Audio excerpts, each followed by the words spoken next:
Yeah, that in every cubic centimeter of space, even if it's completely empty, take a little region, you empty it out, there's no light, there's no matter, there's no dark matter, there's no nothing in it, it's empty. But that's how much energy does that cubic centimeter of space have? You might say, well, there's zero energy, there's nothing there, it's empty, that's what you just told me. But Einstein says that's not right. There's something called the energy of empty space. It doesn't move, it doesn't change from place to place. It's the same today and tomorrow and yesterday and a billion years in the future. It's the same here and in interstellar space and in the Andromeda Galaxy. If it's there, how would we know? Well, because it makes the universe accelerate. அருட்பெரும் ஜோதி அருட்பெரும் ஜோதி தனிப்பெரும் கருணை அருட்பெரும் ஜோதி. ஐயா வந்தனம் ஐயா. ஐயா, இந்த காணொலியை நான் பார்க்கும் பொழுது எனக்கு என்ன புரியுதுன்னா, இவர் சொல்கிறது ஆகாசத்தை தானே ஐயா சொல்கிறாரு. இந்த டார்க் மேட்டர் என்றது ஆகாசம் ரெண்டு இருக்குது, டார்க் எனர்ஜி டார்க் மேட்டர் அப்படின்னு சொல்லி இந்த சயின்ஸ் சொல்லுது. ஆமாங்களா ஐயா? ஸோ இவர் சொல்வது படி பார்த்தா இப்போ இவர் ஆகாசத்தை தானே குறிக்கிறார் ஐயா, டார்க் மேட்டர். அதாவது ஒன்றுமே இல்லாத ஒரு இடத்துல ஒரு எனர்ஜி இருக்கு அப்படின்ட்டு. அற்பெரும் ஜோதி தனிப்பெரும் கருணை தெய்வையா வந்தனமையா. இது எப்போவோ இதை பற்றியெல்லாம் கண்டுபிடிச்சிருக்காங்க. 150-200 வருடங்களுக்கு முன்பு இருந்து இந்த ஸ்பேஸ் ஆராய்ச்சி பண்ணி அதை விட்டுட்டாங்க. கடைசியில் அது 2 வகையாக அந்த விஞ்ஞானிகள் சொல்கிறாங்க. ஒருத்தர் அதில் ஒன்றும் இல்லை அப்படின்னு சொல்லிட்டு முதல்ல சொன்னாங்க.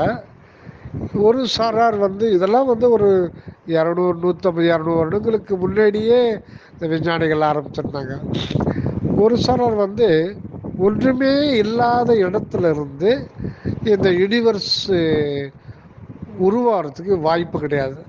அதனால் அந்த எம்டி ஸ்பேஸில் ஏதோ ஒரு நுண்ணிய ஊடகப் பொருள் இருந்திருக்க வேண்டும். அது ஒரு கஸ் பண்ணியிருக்காங்க, அவ்வளோதான். ஆனால் அதை ஒத்துக்கிறாங்க. ஏன்னா ஒன்றுமே இல்லாத ஒரு இதில் இருந்து இந்த மாஸ் அண்ட் எனர்ஜி, அந்த வேர்ல்டுன்னு பார்த்தீங்கன்னா எல்லாம் அணுக்களின் செறிவு நிலை. அது மாஸ் இருக்குது, எனர்ஜி இருக்குது.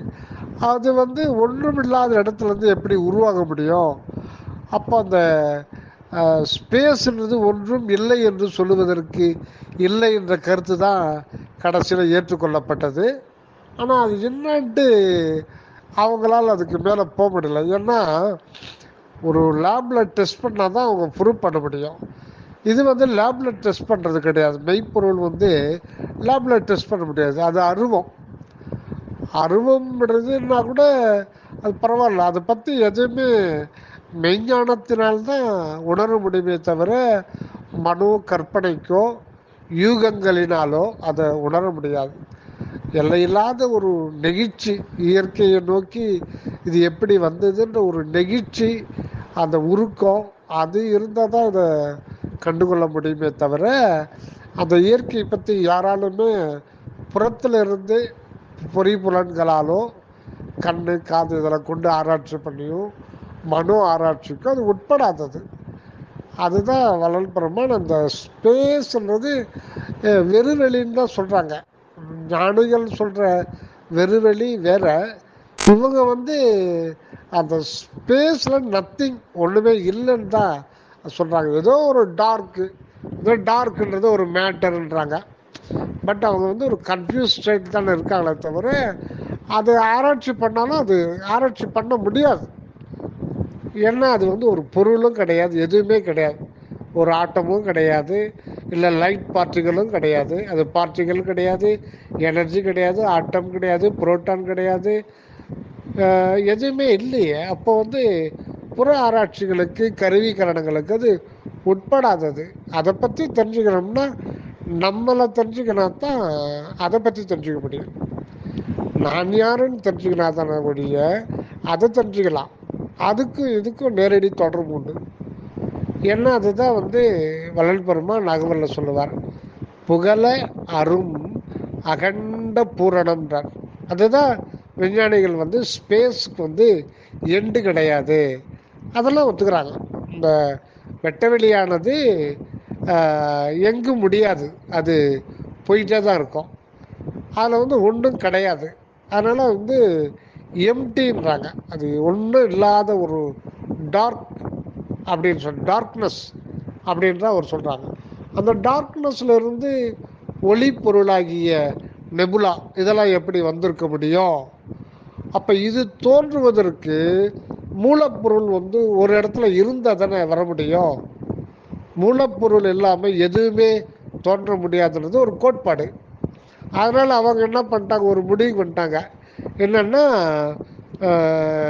இந்த ஸ்பேஸ் வந்து ஒரு ஃபில்டப் பை ஒரு சப்டல் மீடியா, அது வந்து நுண்ணிய மிக நுண்ணிய ஒரு ஊடகப் பொருளால் ஆனது. இது வந்து திண்டுக்கல் சுவாமி சர்வானந்த அவர்கள் வந்து அகவல் விளக்க உரையில் முதல்லையே குறிப்பிடுறாங்க. இந்த ஒரு முடிவுக்கு தான் வந்தாங்க. அதுக்கு மேலே அவங்களால அதை ஆய்வுக்கு உட்படல, அதை விட்டுட்டாங்க. பட் ஸ்டில் அதை பற்றி ஆய்வு ஒரு பக்கம் நடந்துக்கிட்டு தான் இருக்குது. ஆனால் அப்படி பண்ணாலும் அந்த மார்க்கமாக புற மார்க்கமாக அது வந்து தன்னை காட்டாது. ஏன்னா அது வந்து பொருள் அல்ல, அது மெய்ப்பொருள். அது மெய்ப்பொருள். அது வந்து அன்பு என்கின்ற ஒரு அகண்ட இருப்பது. அது வந்து தன்னை யாருக்கும் காட்டி கொடுக்காது. மெய்ஞானிகளுக்கு கூட தன்னை காட்டி கொடுக்காது. அது வந்து தான் மாத்திரமே இருக்குது. அது தான் தன்னை அறிய முடியுமே தவிர பிற யாரும் அறிய முடியாது. காரணம் என்ன, அது மட்டும்தான் இருக்கு. எல்லாம் நம்ம நான், நீ, அவன், அவள், இவர்கள், அவர்கள், இப்படியெல்லாம் நம்ம எத்தனையோ தன்மை, முன்னிலை, படற்கை, அது இது உது எல்லாமே அந்த ஒன்றான மெய்ப்பொருள் இருந்து தான் அது வந்தது. அதுதான் வந்து புகழ அரும் அகண்டம்ன்றார். புகழ அரும் அகண்ட பூரணம். அப்புறம் நடுன்ற ஒரு வார்த்தை சொல்றார். புகழ அந்த அகவல் வரிகள் வந்து அதில் எல்லாமே அதில் சொல்லிடுறார். விஞ்ஞானம் இதை ஒரு 2 லைனை வச்சுட்டு விஞ்ஞானிகள் இன்னும் எவ்வளவோ தூரம் போக வேண்டியிருக்கு. இன்னும் 1000 ஆண்டுகள் ஆனாலும் இதை புறநிலையிலிருந்து கண்டுபிடிக்க முடியாது. அதை வள்ளல் பெருமான் எப்போ சொல்லிட்டார், புகழ அரும் அகண்ட பூரண நடு, அதனால் அகநடு வகுத்து அற்பெரும் ஜோதி.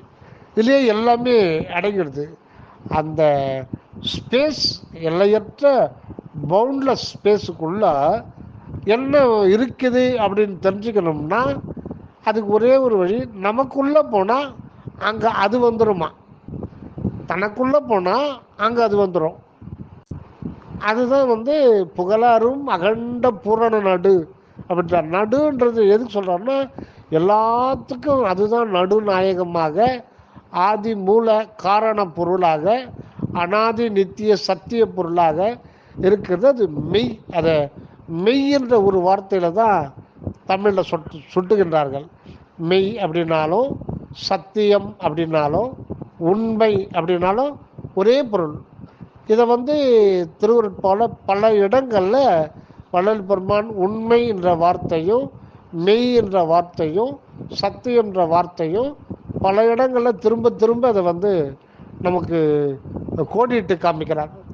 இங்கே புகழ அரும் அகண்ட பூரண நடுன்றார். அதனாலே அகநடு வகுத்து அற்பெரும் ஜோதி. அதை கொண்டு அகநடு வகுத்திருக்கார. அகம்னா ஆன்மா. அந்த ஆன்மா தான் நமக்கு தலைக்கு நடுவில் இருக்குது. அதனுடைய மையப்பகுதி இருக்குது எதுன்னா அந்த அகண்டாகாச வெளிமுற்றும் நிறைந்த அந்த பொருளுக்கு பேர் தகராகாசம் அப்படின்னு சொல்லுவாங்க, பரமாகாசம். அந்த பரமாகாசம் எங்கே இருக்குன்னா நம் தலைக்கு நடுவில் இருக்குது. ஆக்சுவலாக நம் தலைக்கு நடுவுங்கிறது சித்தாகாசம்.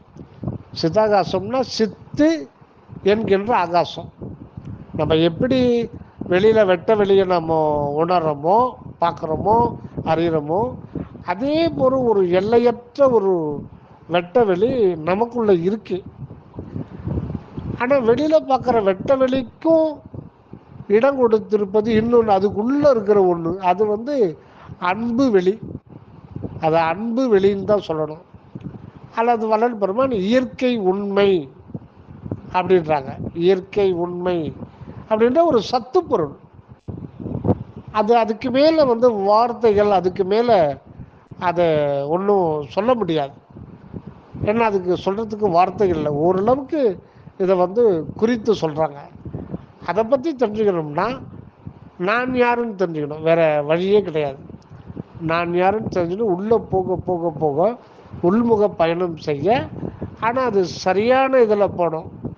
அதுக்கு சுத்த சன்மார்க்கத்தில் மட்டும்தான் வள்ளல் பெருமான் அது அருள் வெளின்றார். அது உண்மையான ஒரு எத்தனையோ வெளிகள்ன்றார். அநேக வெளிகள் இருக்கான்.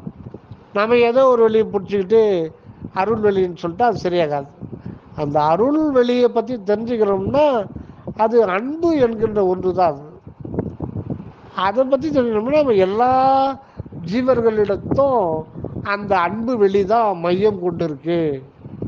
ஆக ஒவ்வொரு ஜீவனும் அந்த பரமாகாசத்தை மையமாக வச்சு தான் இந்த உலகத்தில் உடல், உயிர், மனம், வாழ்வு, அனுபவம் இதெல்லாம் கிரகித்து கொண்டு இருக்குது. ஆக ஒவ்வொரு உயிருக்குள்ளும் அது இருக்குது. அதை தான் உயிருள் யாம் எம்முள் உயிர் இவை உணர்ந்து உயிர் நலம் பரவுக என்று அருளிய சிவமே. இவங்க சிக்கன் 65 சாப்பிட்டு இந்த டெஃபினிஷன் கொடுத்தா அது செல்லுபடியாகாது. அதனால் ஒரு பிரயோஜனம் கிடையாது. அவங்களுக்கும் பிரயோஜனம் கிடையாது, யாருக்கும் எந்த பிரயோஜனம் வராது. அதனால் அவங்க ஒன்றும் பண்ண முடியாது. இது அறிவாராய்ச்சிக்கு உட்பட்டு பிஸ்னஸ் பண்ணுற உத்தியோகம் அந்த கிடையாது. அது வாழ்வு, நித்திய வாழ்வு, ஆனந்த வாழ்வு தரக்கூடிய பொருள் தான் அந்த ஸ்பேஸுக்குள்ளே இருக்குது. அது ஏன் இருக்குது அப்படின்ற கேள்வி கேட்டால் தான் அதுக்கு பதில் வரும். அதுக்கு எல்லையில்லாத ஒரு உருக்கம், நெகிழ்ச்சி ஒவ்வொரு உயிருக்குள்ளும் அது இருக்குது. அதுதான் அந்தந்த ஜீவனாக இருந்து ஒரு எக்ஸ்பீரியன்ஸுக்கு வருது. அதுவே அனுபவ வாழ்வுக்கு வர்றது தான் இந்த உயிர் ஜீவன் அப்படின்றது. அதனால் எல்லா ஜீவர்களையும் தனது ஜீவனாக யார் நினைக்கிறாங்களோ அவங்களுக்கு உண்மை வெளிப்படும். அப்படி எந்த ஞானியும் அப்படி அனுபவத்தில் நினைக்கல. அவங்கவங்க சுயநலத்தோட பிறவாமையை வேண்டனாங்க, தவம் இருந்தாங்க, தியானம் பண்ணாங்க, ஜபம் பண்ணாங்க, பக்தி செலுத்தினாங்க, உள்ளே போய் அதை ஜோதியில் ஒடுங்கிட்டாங்க.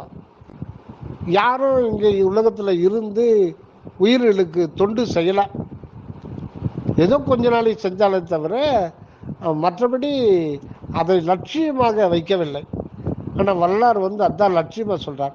சுத்த சன்மார்க்கத்தின் முக்கிய லட்சியமாகிய ஆன்மநேய ஒருமைப்பாட்டு உரிமை எங்களுக்குள் எக்காலத்தும் எவ்விடத்தும் எவ்விதத்தும் எவ்வளவும் விலகாமல் நிறைந்து விளங்க செய்வித்து அருளல் வேண்டும் அப்படின்று விண்ணப்பிக்கிறார். அதனால் இரக்கம் இல்லாத மார்க்கங்கள் தான் இதுவரையில் வெளிப்பட்டது.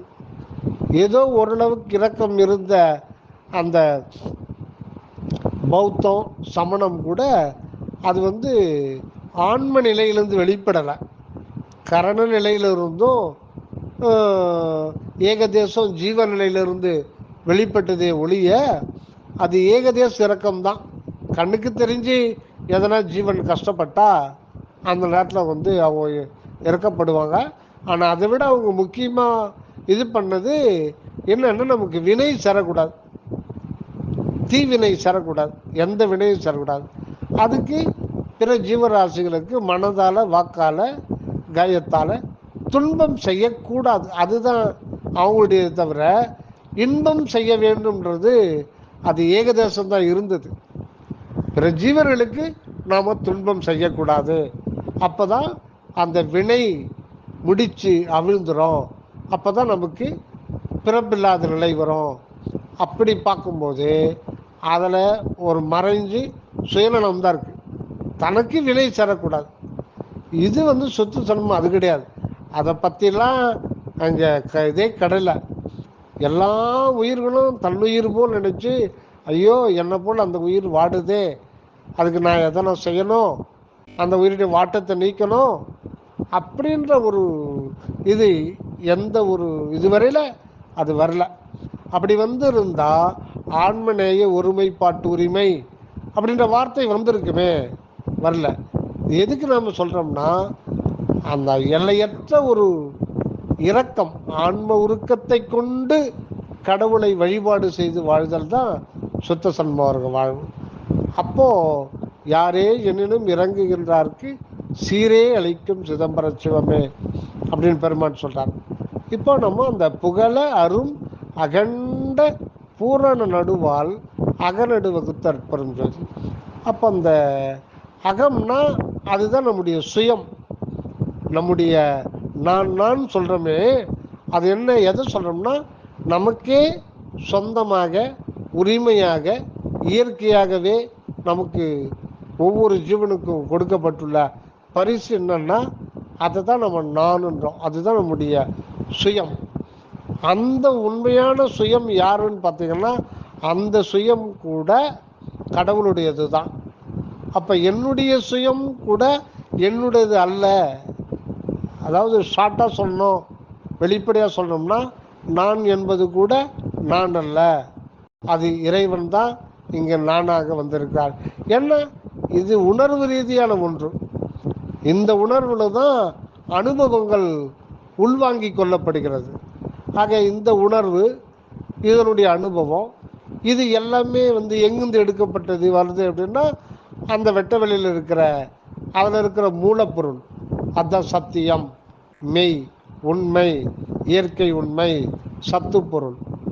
மொத்தமாக சேர்த்து சொன்னோம்னா அன்பு வெளி.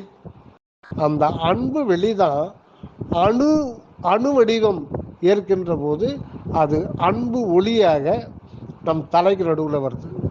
ஆக இதை பற்றி நம்ம தெரிஞ்சுக்கிட்டோம், உள்ளதை உள்ளபடி தெரிஞ்சுக்கிட்டோம்னா அதுக்கு உள்ளவே அந்த அகண்ட வெளி அடங்கியிருந்தான். அதுதான் அதிசயம். அதனால தான் உயிருக்குள் உயிருள் யாம் எம்முள் உயிர் இவை உணர்ந்து உயிர் நலம் பரவுக என்று அருளிய சிவமே அப்படின்னு சொல்கிறார்.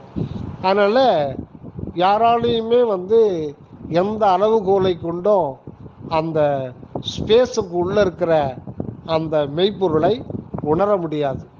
இவங்க இந்த மாதிரி எதனா ஒரு டெஃபினேஷன் சொல்லிக்கிட்டு தான் இருப்பாங்க. அது உண்மை கிடையாது. அவங்களுக்கு அகப்படாது. எங்கே அகப்படும்னா நமக்குள்ளதான் அகம்படுவார், நமக்குள்ளதான் அகம்படுவார். ஆல்ரெடி அது நமக்குள்ளதான் இருக்கு. அதனால்தான் அங்கே இருக்கிற பூரண நடு தான் நமக்குள்ள அகநடுவாக இருக்குது. அது முழுமையாக நமக்குள்ள இருக்குது தான். அது ஜீரணிக்க முடியாத ஒரு பேரற்புதம், பெரும் ரகசியம். நமக்குள்ள அந்த அகண்ட வெளி அடங்கி இருக்கான், பரமாகாசம். அதை பற்றி அப்போ அடங்கியிருக்குன்னா அதை உணர்றதுக்கு நமக்கு ஜீவதயவு, கடவுளிடத்தில் அன்பு, தற்போதம் ஒழித்து நிற்றல், பணிவு, ஒழுக்கம், கடவுளிடத்தில் நீங்காத காதல், இதெல்லாம் ஒன்று சேரும் பொழுது தான் அது தன்னை சிறிது சிறிதாக வெளிப்படுத்தி கொள்ளும் அப்படின்னு சொன்னார். தயவு ஐயா, வந்தனம். நன்றி ஐயா, தயவு, நன்றி.